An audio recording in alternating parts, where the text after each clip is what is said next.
Hey there swarmers, welcome back to the Hive. Thanks for joining us. If you're new here, we'd love to see you more often, so why don't you hit that subscribe button? And if you like this video, please do give us a thumbs up. So you have likely heard of the latest IPCC report dropping. It's the final piece of the 6th assessment report and is essentially a summary of sorts of the previous pieces of this 6th assessment cycle. It's laid bare in what has been dubbed a how-to guide on saving the planet from the climate crisis. They've taken over 8,500 pages in total and produced a much more concise document called the Synopsis Report, which has then been further boiled down to a summary for policymakers, or SPM, of which there's a shorter version and a longer one.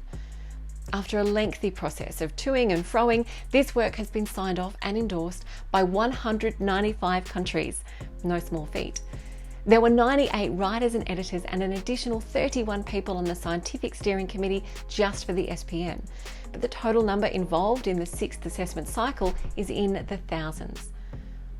The crux of it is that there is still a chance to curb the worst potential disasters, but we have to act now before the window of opportunity closes.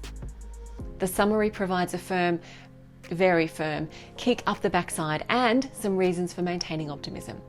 So here's a super helpful, easy to digest, balanced synopsis of the SPM.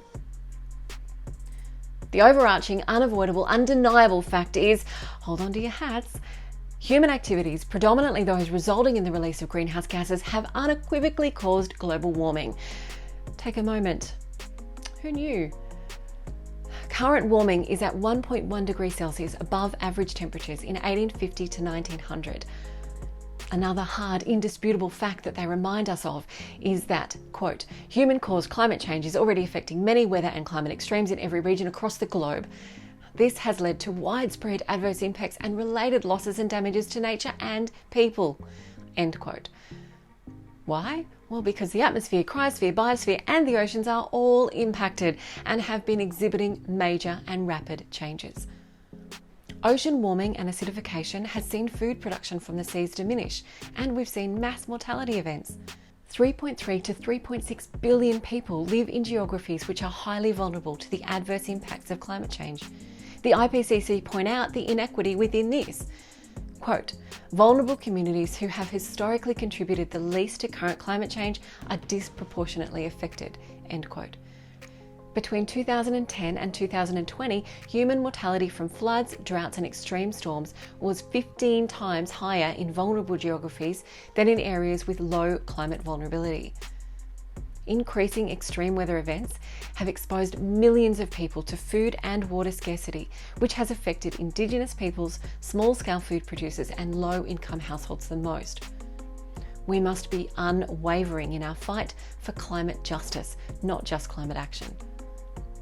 To look at this from the other angle regarding emissions, only 35% of the world's population live in countries where emissions are above 9 tonnes of CO2e per capita, whereas 41% of humans live in countries which emit less than 3 tonnes of CO2e per capita. So where can we attribute the emissions to? The largest share and growth in gross GHG emissions comes straight from fossil fuel combustion and industrial processes. 79% of GHG emissions in 2019 came from energy, industry, transport and buildings. The IPCC explains that we have a carbon budget, and if we are to halt warming at or around the 1.5 degrees Celsius mark, we mustn't exceed this. This is great context, just like knowing how much we can spend on takeout per month to ensure that we still have enough money for rent. At the start of 2020, this carbon budget was estimated at around 500 billion tonnes of emissions, which we can spend if we wanted to have a 50% chance of limiting warming to 1.5 degrees C above pre-industrial levels. We have a budget of 1,150 billion tonnes if we want a 67% chance of staying under 2 degrees. However, if we emit at the rate we did in 2019 for the rest of this decade, we would almost exhaust the 500 billion tonne budget.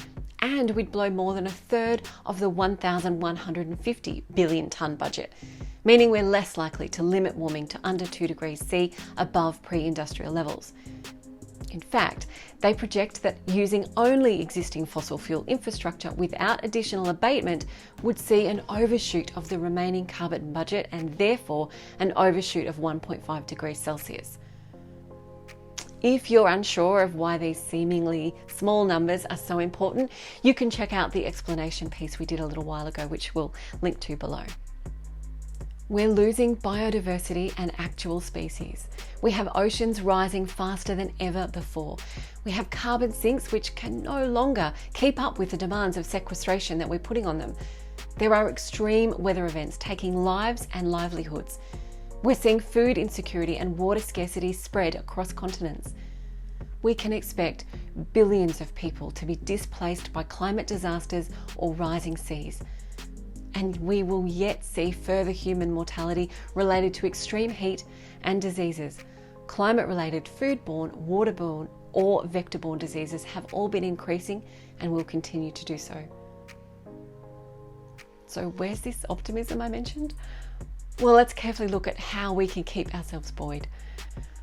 Although we are at incredibly high levels of atmospheric CO2, currently 417 ppm as I speak, the policies which have been in place and adhered to have meant that several billion tonnes of GHG emissions have been avoided per year. It's not enough avoided emissions, but it's not insignificant either.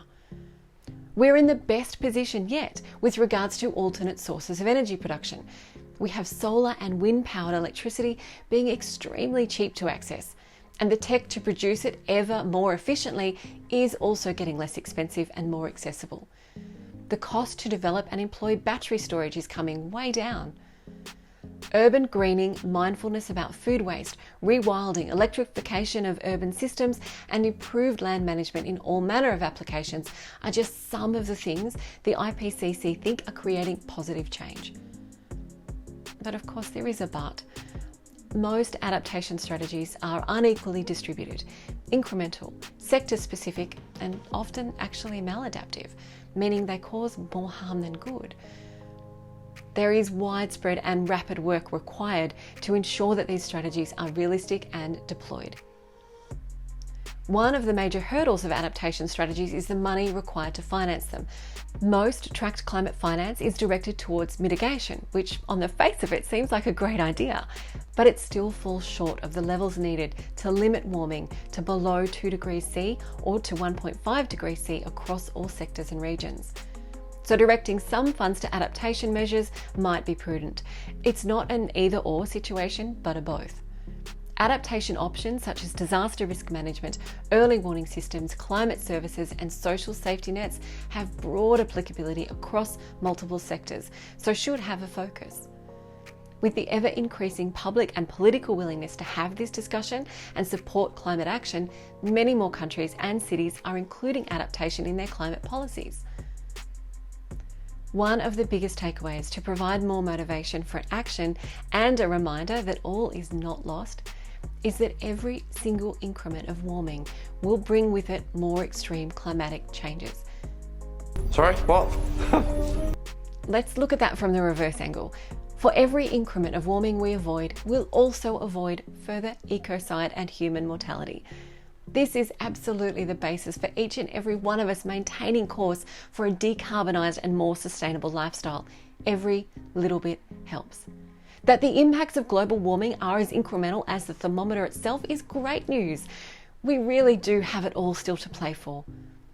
The other fantastic thing about this SPM is that they've provided somewhat of a dummy's guide.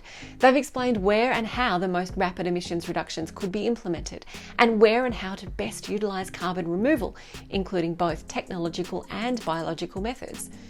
There's even a table on what reductions are required by when to facilitate what outcome. They've linked mitigation and adaptation inextricably. There are clearly explained synergies between climate action for the planet's sake and climate action for economic growth, social and gender justice, human health and well-being, and food security. The IPCC know that reducing emissions to save the planet might not motivate everyone, but surely amongst all those other benefits, there's something that is the right angle for all humans on this planet.